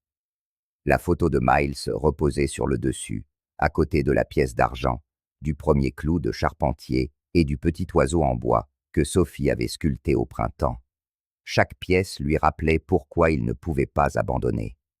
Pourtant, le froid avait sa propre façon de parler, chuchotant des doutes dans les longues heures de la nuit. Un soir, alors que le vent hurlait assez fort pour secouer les volets, le feu faiblit. Ethan se pencha pour le raviver et ne vit plus que la dernière brassée de bois empilée dans le coin. Une ou deux poignées, tout au plus. Noah perçut l'inquiétude derrière le visage calme de son père. « Papa, » dit-il doucement, « ça va aller. Demain, je t'aiderai à en couper d'autres. » Ethan eut un faible sourire. « Demain, mon fils, la hache gèlera avant même de s'abattre. Attendons une accalmie. » Sophie bougea sous sa couverture. « On va avoir froid, papa. » Ethan tendit la main et l'aborda mieux. « Pas si nous restons ensemble. C'est la seule chaleur qui compte vraiment. » Ils se regroupèrent sous les couvertures, tous les trois, blottis autour de la faible lueur des braises. Dehors, le vent hurlait comme une bête sauvage. À l'intérieur, le temps ralentit au rythme des battements de cœur et des respirations légères. Quelque temps après minuit, un faible grattement se fit entendre à la porte. Ben se redressa d'un coup. « Papa, c'était quoi ça ?» Ethan leva la main. Le bruit revint, un grattement faible et irrégulier, suivi d'un bruit sourd. Lentement, il se leva, prit la lanterne sur la table et entr'ouvrit la porte. Un chien, à moitié enseveli dans la neige, les côtes saillantes sous sa fourrure clairsemée, tituba vers l'avant et s'effondra à ses pieds. Ethan s'agenouilla aussitôt, prenant la créature épuisée dans ses bras. « Pauvre petite bête » murmura-t-il. Noah et Ben firent de la place près du feu, tandis que Sophie apportait une vieille serviette. Ils séchèrent le chien et l'enveloppèrent dans des couvertures. Il fallut des heures pour que ses tremblements cessent. Quand il leva enfin la tête, ses yeux troubles mais doux rencontrèrent ceux d'Ethan. Sophie sourit tendrement.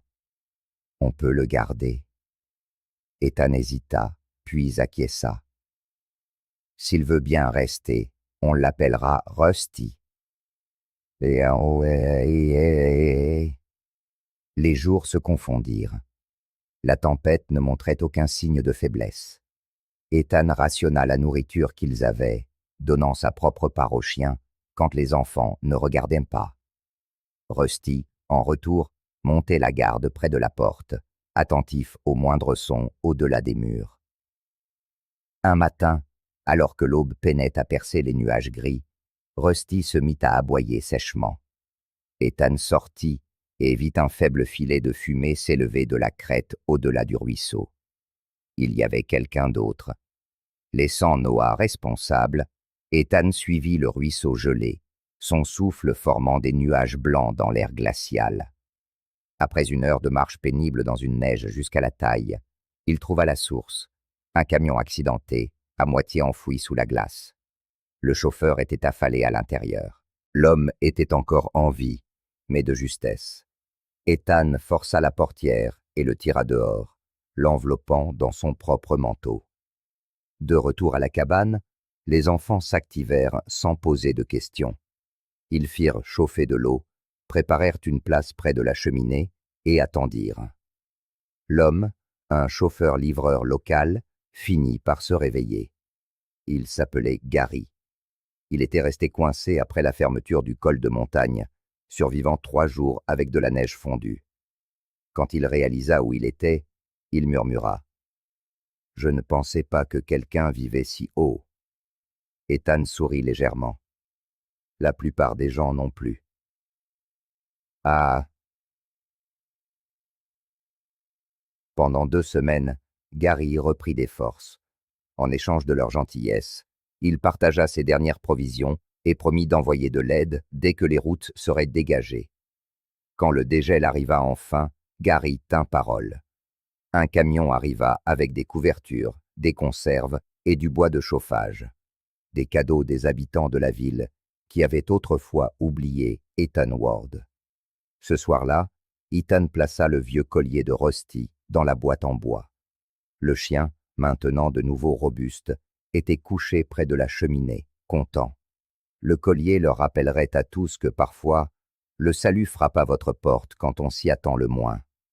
À la lueur du feu, Ethan regarda ses enfants et murmura « On a traversé pire, n'est-ce pas ?»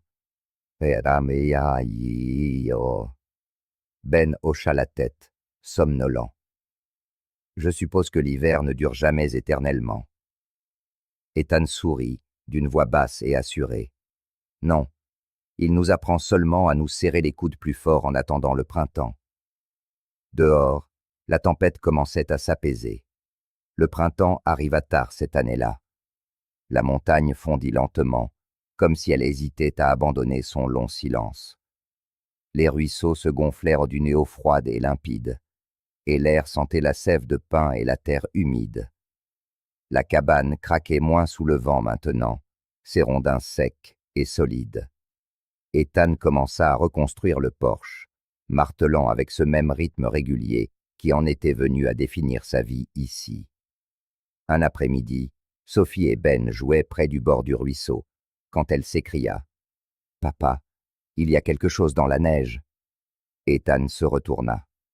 Sophie tenait un petit paquet enveloppé dans du papier ciré et noué avec de la ficelle. Il était à moitié enterré, comme si la montagne l'avait gardé en sécurité pour eux. Il le prit délicatement et essuya la glace.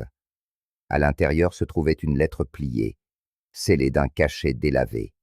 L'encre avait bavé, mais elle était encore lisible. Sur le devant, ces mots. « À celui qui trouvera cette cabane. » Ethan retint son souffle. Il fit signe aux enfants de s'approcher. Il déplia la lettre, le papier rendu fragile par le temps. L'écriture était ferme, élégante et indéniablement ancienne. 18 décembre 1949. Si vous lisez ceci, alors vous avez trouvé l'endroit que mon mari et moi appelions notre foyer. La cabane Carter a été construite en 1923 par des mains qui aimaient plus qu'elles ne savaient de l'exprimer. Nous y avons élevé nos enfants, traversant des hivers qui ont failli nous briser et des étés qui nous ont guéris. Quand mon mari est décédé, la maison est devenue trop silencieuse. Je suis parti un matin et ne suis jamais revenu. Mais avant de partir, je lui ai promis que quiconque trouverait cette cabane trouverait plus qu'un abri. Il trouverait ce que nous y avons trouvé. Une raison de continuer.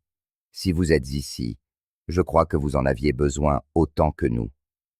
Prenez soin de cette maison. Laissez-la prendre soin de vous.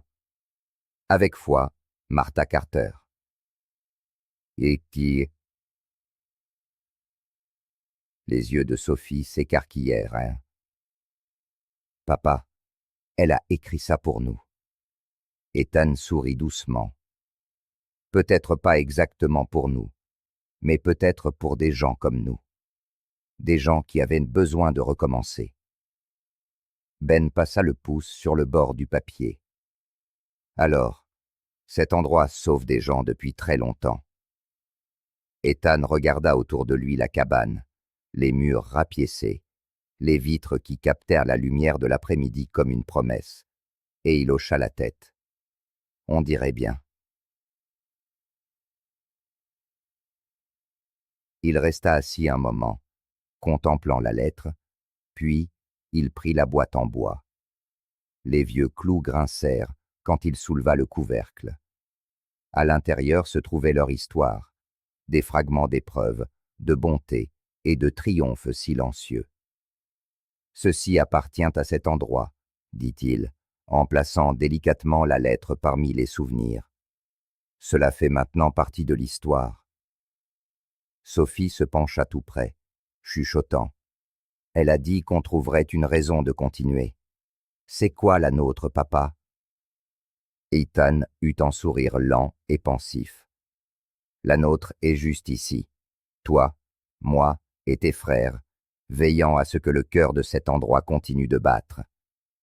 Le lendemain matin, Ethan décida d'aller en ville pour des provisions. La neige avait fondu en boue et des plaques d'herbe verte perçaient à travers. En descendant la colline, il portait le souvenir de la lettre comme une chaleur silencieuse dans sa poitrine. Au magasin général, les habitants le saluaient différemment maintenant, non avec pitié ou curiosité, mais avec respect. Un fermier nommé Louis lui donna une tape sur l'épaule. « J'ai entendu dire que tu as redonné vie à la vieille cabane des Carter, » dit-il. « Il était temps que quelqu'un le fasse. » Ethan rit. « Je n'ai fait que réparer ce qui devait l'être. » Louis sourit. « C'est comme ça que le monde s'améliore, une réparation à la fois. » Sur le chemin du retour, Ethan s'arrêta au bureau de poste. Il acheta une feuille de papier et une enveloppe. Ce soir-là, après que les enfants furent couchés, il s'assit près de la cheminée et commença à écrire. Le 12 avril 2023, à celui qui trouvera cette cabane. Pour Vous ne nous connaissez pas, mais nous nous sommes assis près de cette même cheminée. Et peut-être que vous le ferez aussi. Je m'appelle Ethan Ward, et cette maison nous a sauvés, mes 3 enfants et moi, lorsque le monde avait oublié nos noms. Si vous lisez ces lignes, je veux que vous sachiez une chose simple. Vous n'êtes pas seul. Ce qui vous a mené ici, quoi que ce soit, ne définit pas qui vous êtes. Ce que vous construirez ensuite, voilà ce qui vous définira. Prenez soin de cet endroit. Il sait comment accueillir les âmes brisées, et quand vous partirez, laissez une trace de votre passage, pour que la prochaine personne sache que quelqu'un avant elle a veillé.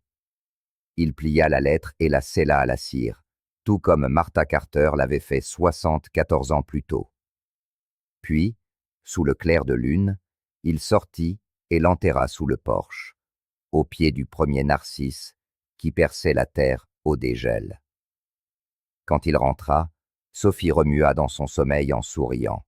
La lueur de l'âtre dansait sur la boîte en bois, posée sur l'étagère. Ethan s'assit longuement près d'elle, songeant à cette chaîne de vie reliée par un même toit, des familles qui ne s'étaient jamais rencontrées, mais qui avaient partagé le même battement de cœur à travers le temps. Il murmura dans le silence, « Nous sommes tous les gardiens de quelque chose qui nous survit. » Dehors, le vent chuchota comme une réponse tandis que l'été revenait. Les montagnes ne semblaient plus étrangères.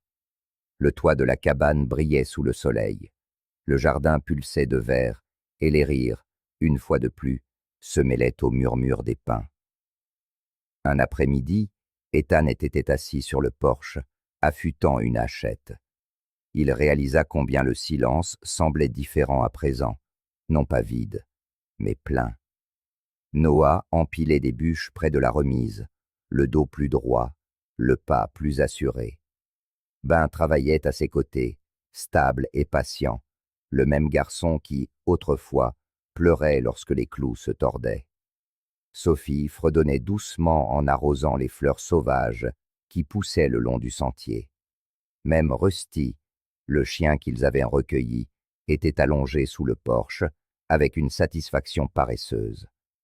Ethan s'adossa, laissant le soleil réchauffer son visage. 1 an plus tôt, ils étaient arrivés ici avec rien d'autre que la faim et la peur.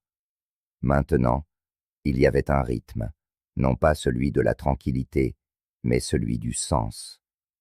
Plus tard dans la journée, un grondement résonna dans la vallée, non pas le tonnerre, mais le crissement de pneus sur le gravier.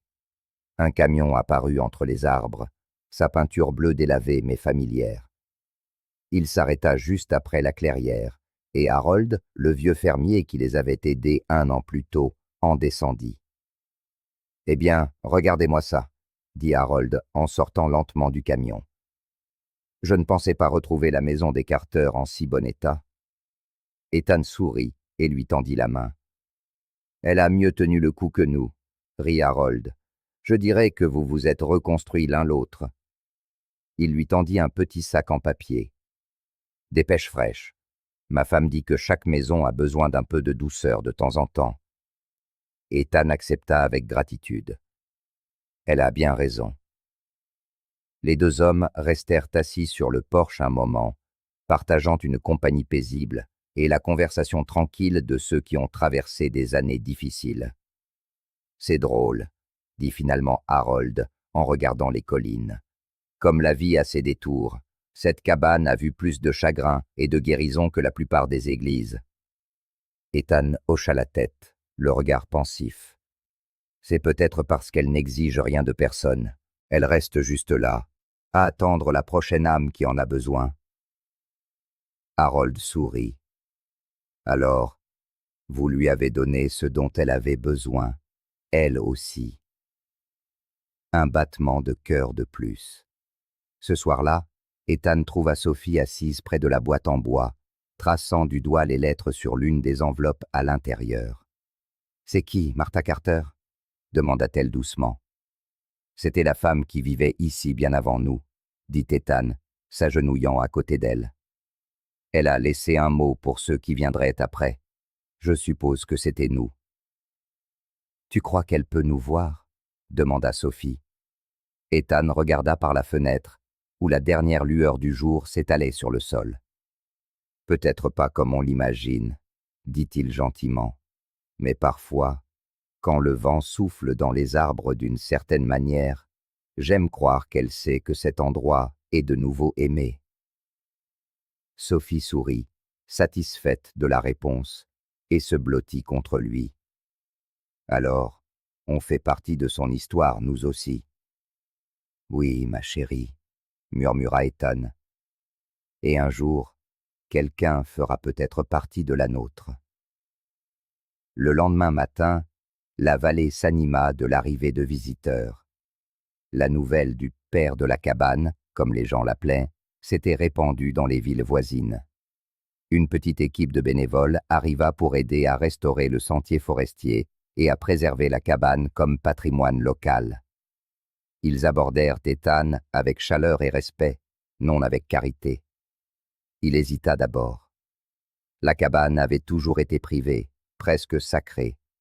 Mais en voyant ses enfants rire avec les nouveaux venus, en leur montrant comment ils avaient réparé les fenêtres et reconstruit le porche, il comprit une chose importante. Il ne s'agissait pas de possession, il s'agissait d'héritage. Il accepta de les aider à documenter l'histoire de la cabane. Dans les semaines qui suivirent, les gens allèrent et vinrent. Historiens, artisans, randonneurs, chacun laissant derrière lui quelque chose de petit, un mot, un bibelot, une histoire. La boîte en bois devint encore plus lourde, désormais couverte des empreintes digitales d'étrangers, devenus parents par la gratitude. Un soir, une femme nommée Élise arriva avec une photographie. « Je pense que vous devriez avoir ça, » dit-elle. L'image montrait un jeune couple, les Carter, devant cette même cabane près d'un siècle plus tôt, entourée de fleurs de printemps. Au dos, l'écriture estompée de Martha disait « Là où la foi triomphe de l'échec ».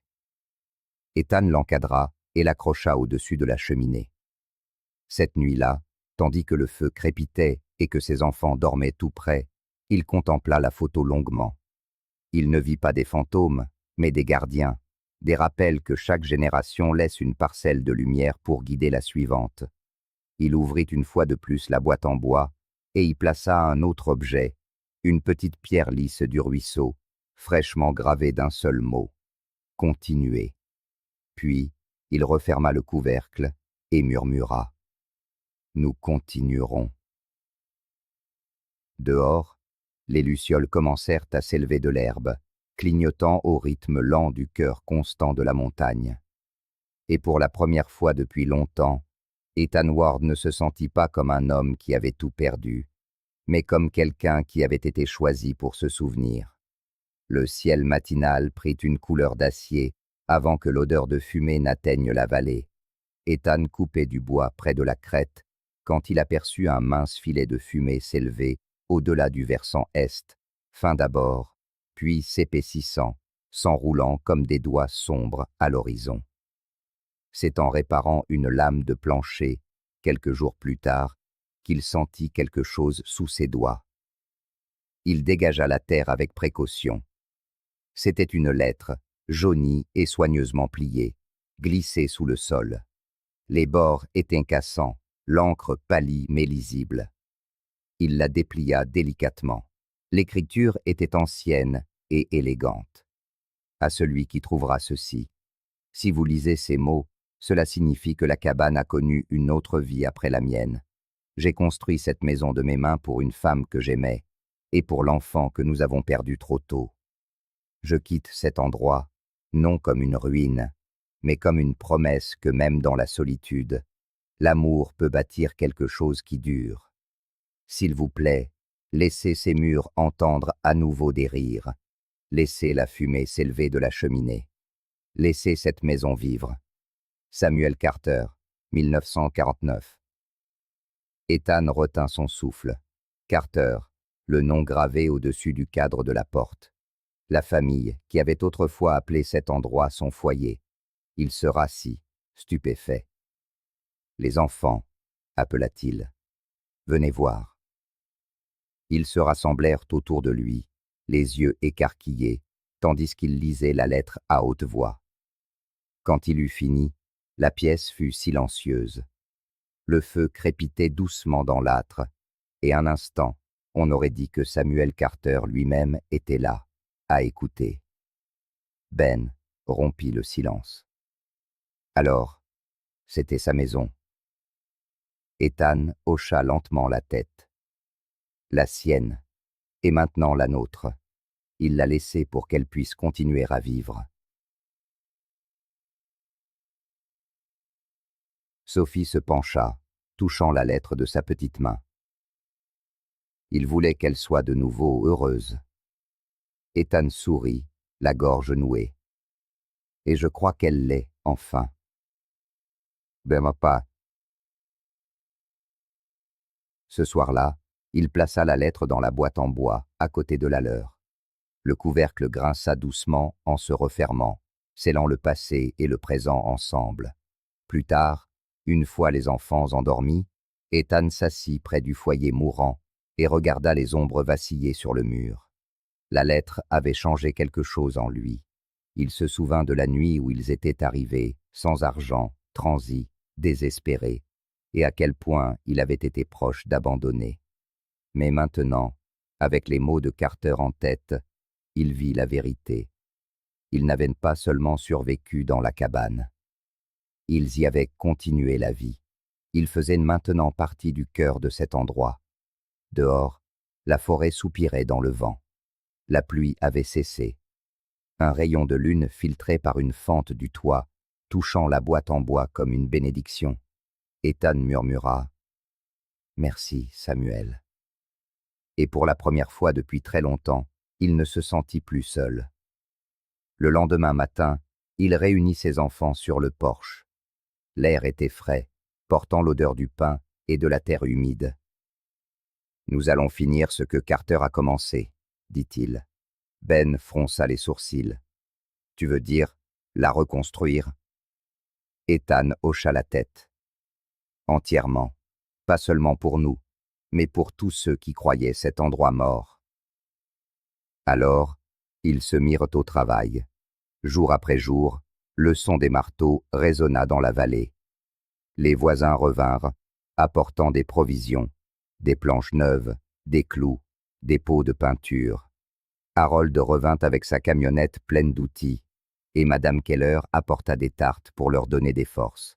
À la fin de la semaine, la cabane n'avait plus l'air hanté. Elle semblait vivante, pas parfaite, mais habitée. Ils peignirent la porte en rouge, de la même teinte que Carter avait décrite dans sa lettre. Au-dessus, Ethan grava une autre ligne sous l'ancien nom. Carter Ward Home 2025.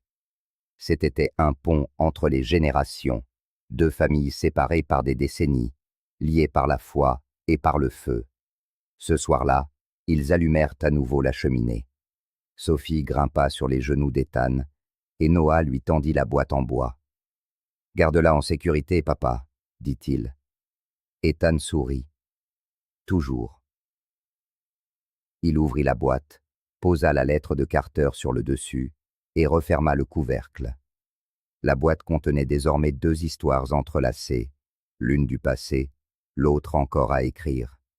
Et quelque part, au-delà de la forêt, alors que le crépuscule se muait en étoiles, Ethan sentit le poids de ces deux vies, celle de Carter et la sienne, fusionnées en quelque chose d'éternel. La cabane avait survécu, eux aussi, et peut-être, d'une manière silencieuse, était-ce là le miracle que Carter avait toujours espéré. La première neige du nouvel hiver tomba en silence, couvrant la vallée de quiétude. Pas de vent violent, pas de nuages lourds, juste une lente couche blanche se déposant doucement sur le toit qu'Ethan et ses enfants avaient reconstruit de leurs propres mains. À l'intérieur, la cabane rayonnait de vie. L'âtre brûlait chaleureusement. L'arôme de la résine de pin se mêlait à la douceur du pain de Sophie, qui refroidissait sur la table. Ben empilait du bois près de la porte, et Noah réparait un loquet qu'il avait fabriqué des mois auparavant. Ethan se tenait près de la fenêtre, une tasse à la main, observant ce monde qu'il avait autrefois craint de perdre. Chaque poutre, chaque pierre, chaque grincement du plancher portait maintenant des souvenirs. La cabane n'était plus un simple abri. C'était une histoire tissée d'amour. Il pensa à la lettre de Carter et sourit.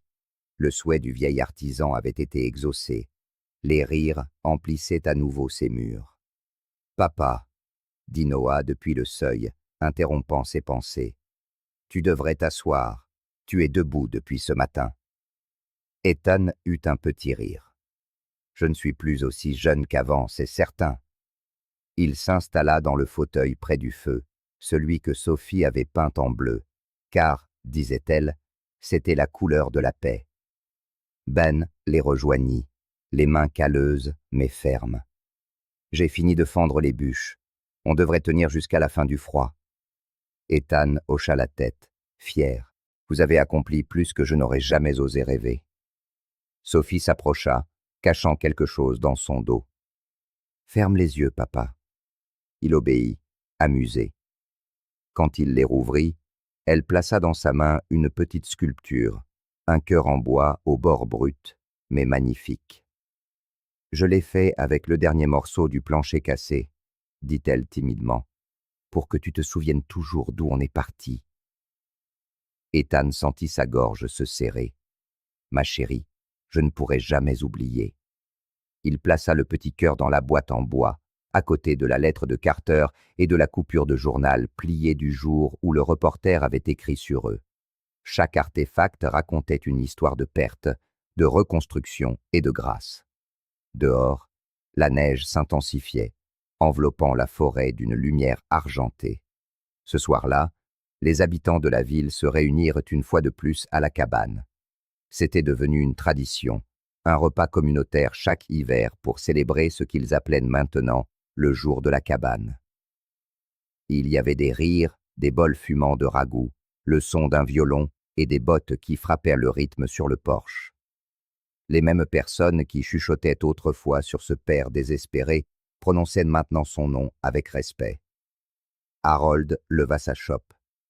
« À Ethan Ward, dit-il, qui nous a appris ce que signifie vraiment un foyer. » Ethan sourit humblement.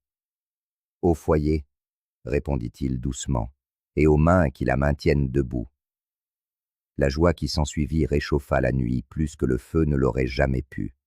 Une fois la foule partie et les rires dissipés dans la forêt, la famille demeura près du foyer. Sophie se blottit contre l'épaule de son père.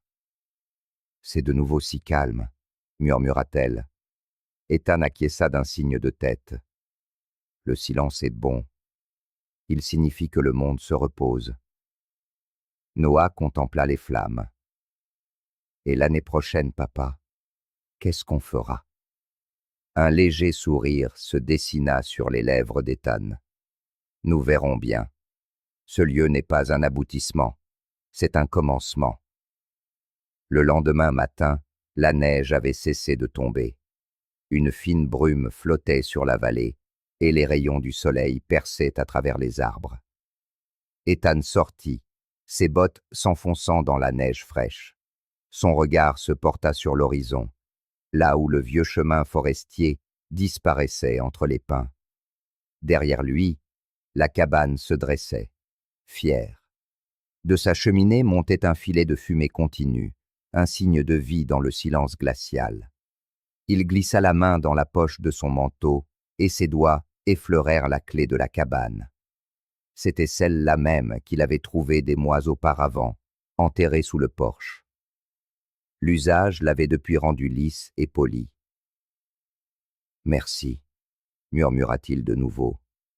Pas seulement à Carter, mais à la vie qu'il avait menée jusqu'ici. Il se retourna et vit ses enfants à la fenêtre.